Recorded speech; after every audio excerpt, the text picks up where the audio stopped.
एक डॉल जिसकी फोटो खींचने के लिए इसकी परमिशन लेना जरूरी है, नहीं तो कुछ ऐसा होता है जिसकी आप कल्पना भी नहीं कर सकते। दोस्तों, ये डॉल जिस घर में जाती है उस घर को तबाह करके मानती है। इस डॉल ने जहां कहीं भी कदम रखा उस घर को ही नहीं बल्कि आस पड़ोस के लोगों को भी परेशान कर दिया। दोस्तों, आपने एनाबेल मूवी को तो देखा ही होगा, लेकिन आपको वो फिल्म महज एक कल्पना लगी होगी।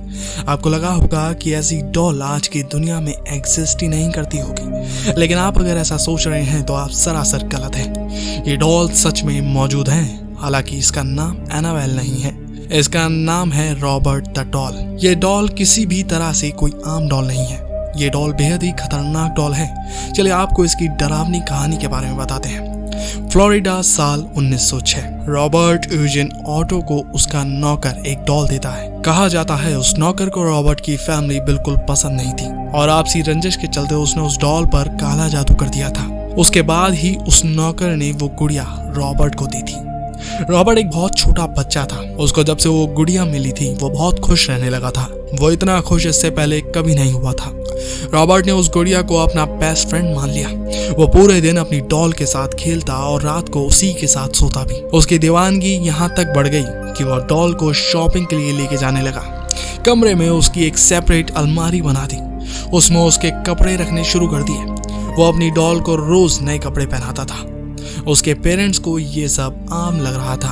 उन्हें लग रहा था ये सब पूरी तरह से नॉर्मल है, पर ये किसी भी तरह से नॉर्मल नहीं था, क्योंकि उसका लगाव अपने पेरेंट्स से कई गुना ज्यादा उस डॉल से था।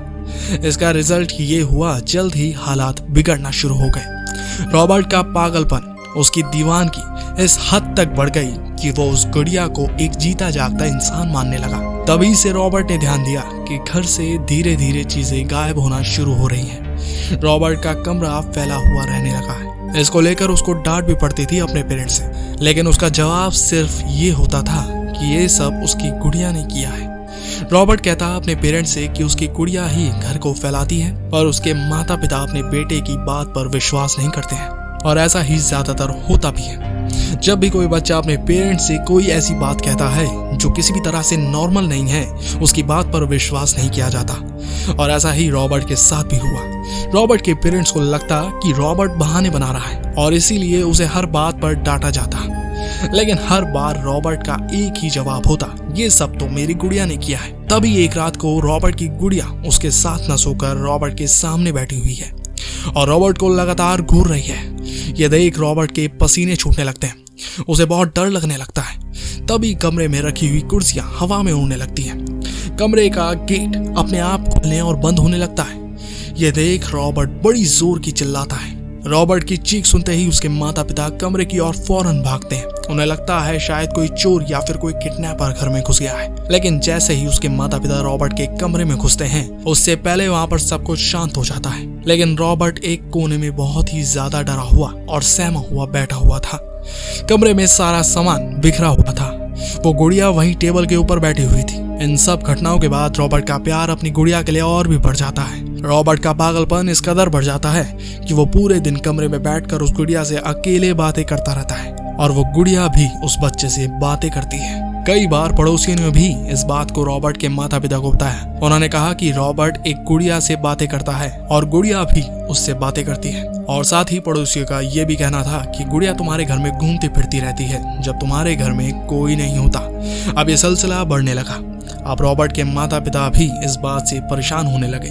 उन्हें रॉबर्ट के कमरे से अजीबोगरीब आवाज आने लगी, ऐसी आवाज जैसे कोई बड़ा व्यक्ति बात कर रहा है। लेकिन जैसे ही रॉबर्ट के कमरे में जाओ तो रॉबर्ट का तो यही कहना था कि ये सब डॉल कर रही है। रॉबर्ट ने तो एक और बात बताई, जब उसकी डॉल नाराज होती है, गुस्सा होती है, तो फर्नीचर तोड़ना शुरू कर देती है, उसके खिलौने भी तोड़ना शुरू कर देती है। अब रॉबर्ट के माता पिता परेशान हो गए, क्योंकि रॉबर्ट तो हर बात पर यही कहता कि उसकी डॉल करती है ये काम। अब ये डरावनी घटनाएं रोज घटने लगी। रॉबर्ट के घर में ही नहीं बल्कि पड़ोसियों के घर में भी ये सब होने लगा। उनके घर का सामान भी बिखरा हुआ मिलने लगा। ये बात फैलती गई और धीरे धीरे पूरे शहर को पता चल गया इस गुड़िया के बारे में। फिर तो रॉबर्ट के माता पिता भी बहुत परेशान होने लगे। फिर एक दिन उन्होंने उस डॉल को एक बॉक्स में बंद करके घर के किसी कोने में डाल दिया और फिर सब कुछ शांत हो गया। रॉबर्ट बड़ा होने लगा, न्यूयॉर्क गया, अपनी पढ़ाई पूरी करके एक लड़की को ढूंढ के उसने उससे शादी कर ली और एक नए घर में शिफ्ट हो गया। लेकिन जब रॉबर्ट अपने पुराने घर से शिफ्ट होने के लिए अपना सामान ले रहा था, तब उसने उस गुड़िया वाले बॉक्स को भी अपने साथ रख लिया। फिर देखने को मिला जो लगाव रॉबर्ट को अपनी गुड़िया के लिए बचपन में था, वही लगाव आज भी है। उसने अपने नए घर में भी अपनी गुड़िया के लिए नया कमरा बना के रखा था और उसमें कई सारे खिलौने भी रखे थे। फिर रॉबर्ट की पत्नी को भी सब कुछ पता चल गया। उसे लगा जैसे उसे कोई पति के नाम पर बच्चा मिल गया हो।